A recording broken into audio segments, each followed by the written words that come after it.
1997 storms in with a flood of problems in the area. Live coverage coming up on 11 at 11.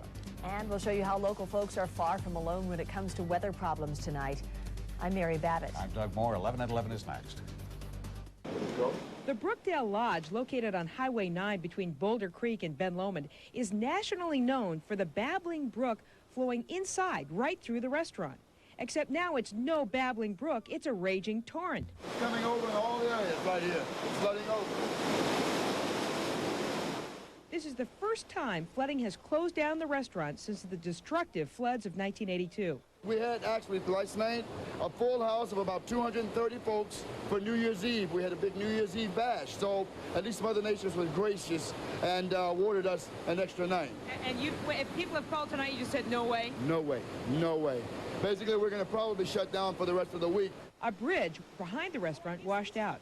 The so-called Brook Room has been here since 1923, hosting famous visitors like Bob Hope, JFK, Marilyn Monroe, and Charles de Gaulle. In Felton, the swollen Fall Creek came roaring across Fall Creek Road. Cars could not get across, stranding some 40 residents. The San Lorenzo River crested and was rising near Felton. It's a little higher. Is it? Yeah. How much so? About 2 feet. The low-lying Felton Grove community is under voluntary evacuation order. We have a bag of clothes ready to go. And we sleep upstairs, so I mean, if it comes up, we'll just go upstairs or get out.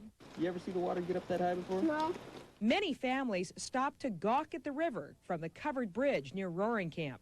It's higher than I expected, and it's really exciting for me. There's usually a beach down there, and it's really high now. It's all the way as wide as the bridge. The Santa Cruz County Emergency Operations Center that water levels on the San Lorenzo River, the Corralitos Creek, and the Soquel Creek are dropping at this hour. The Pajaro River is rising, but it is still 6 feet below flood stage. A flood watch continues through tomorrow in Santa Clara, Santa Cruz, and Monterey counties. Betsy Gebhardt reporting live from the Guadalupe River at St. John Street Bridge. Okay, thank you, Betsy. Well, the local storm problems are by no means limited to Santa Cruz and the Santa Cruz Mountains.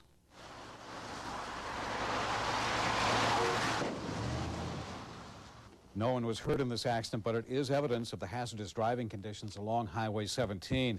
In the hills near Cupertino, the rain caused flooding around Stevens Creek Reservoir today.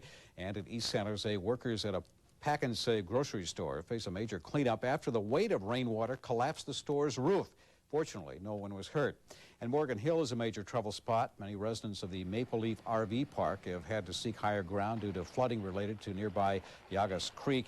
And it's a similar story for folks at the Terracina apartment complex. The Red Cross tonight opened a shelter in Morgan Hill and at 17666 Crest Avenue. Also, Caltrans says flooding is closed southbound US 101 tonight at the 10th Street crossing in Gilroy. Well, a lack of power does not appear to be a major problem in our area tonight. PG&E says about 3,400 customers in Santa Cruz County are in the dark right now, as well as about 180 customers in Santa Clara County.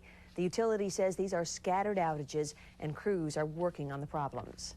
Emergency crews report the Napa River flooded parts of the downtown area tonight. The river is already at least 2 feet above its banks, and evacuations have been ordered in some areas.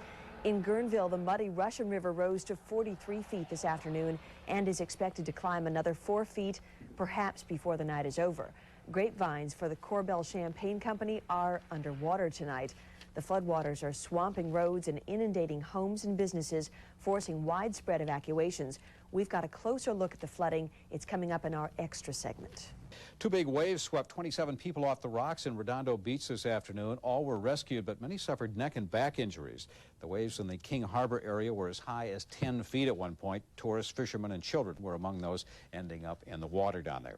Highway 50 is closed between Placerville and South Lake Tahoe tonight. The problem is the American River is flooding.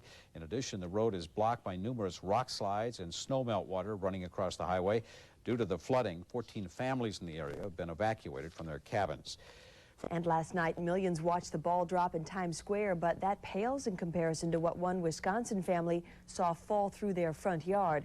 a 652-foot radio tower collapsed, sending 75 tons of steel crashing to the ground. Weeks of cold, wet weather finally took its toll. Nearly 35 tons of ice had built up on the metal mast, and down it went. The worst appears to be over for flood-weary Northwest. After a week of heavy snow, the wet weather is tapering off. The break comes too late for many, including the owner of this Shell station, which collapsed into a sinkhole. In both Washington and Oregon, rivers are expected to crest during the night with only minor flooding. Meanwhile, record snowfall is falling on Colorado. The snow level is 164% above normal. If heavy snow continues as expected in March and April, Coloradans could experience major floods come next summer. And much of the Sierra snowpack is melting right now. They're not getting snow rather, but rain with this Pineapple Express. John Farley is in for Chris Dono to tell us what's ahead. He has our first look at the forecast. John?